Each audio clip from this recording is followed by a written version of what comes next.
everyone, welcome to another video for SimonsSaysStamp.com. Today I'm using two different colors of distress ink, Dusty Concord and Peacock Feathers. I'm also using some Simon Says Stamp watercolor paper. Taking the ink pads and I'm just putting them face down onto a Ranger craft sheet. The craft sheet is just a really slick surface. It'll protect my work surface, and it's also a really great surface for this technique, which I'm going to do today. It's my most favorite distress ink technique. You guys have seen me do it before. It's kind of like that spray ink splotchy or spray water splotchiness type of deal, but I'm not going to add the little splotchy. Just want a really nice soft watercolor look.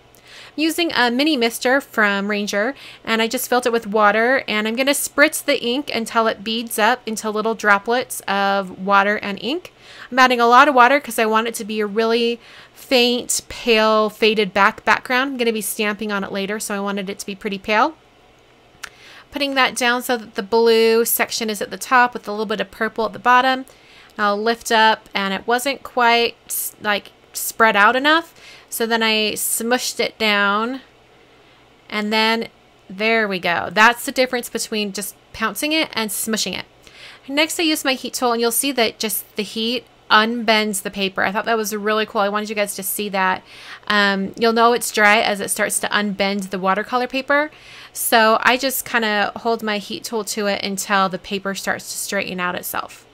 So that's what it is. I then cut it down and trimmed it down to just an area that I needed. And I'm using the Scotty alphabet stamps from Kelly Perky and Simon Says Stamp. I'm going to be stamping all the letters individually. So I took a clear ruler. This is the Cool Tack Perfect Layer, or maybe it's Layer Perfect. One of those two.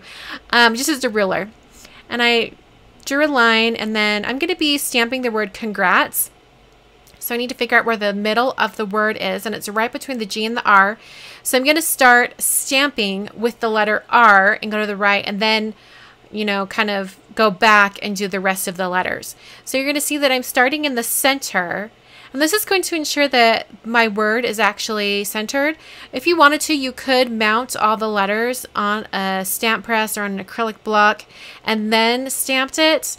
You could definitely do that, especially because these stamps are very, very tiny and small, and I spaced them out, so you could mount them all together, but I didn't. Now I'm using the handwritten sentiment stamp set from Simon Says Stamp. Just putting the stamp Excited For You right underneath congrats. Stamping that down. And I'm going to use a pencil and just erase that pencil line that I drew earlier. Really, really carefully going in between the letters, making sure you don't smudge it. And then some of the stamping, because it was on watercolor paper and it's a textured paper, didn't come through quite as well. So I took a really thin marker and just cleaned up those areas. Now I'm taking some Basil Marshmallow cardstock and I'm folding it to a standard size card. And I'm using the linear embossing folder from Lifestyle Crafts. It's actually a set of two folders, one with triangles and then one that has lines. I'm using the lines today. And I just love how it gives it a really, really cool background look to it. Took some May Arts natural twine and wrapped it around 3 times. And then brought the two ends together in the center and tied it into a bow. Position those so that I could put the congrats for you part at the bottom beneath the bow. Just use some foam dots for that and adhered it straight down onto the card. I used my grid mat to make sure that I got that on there completely straight.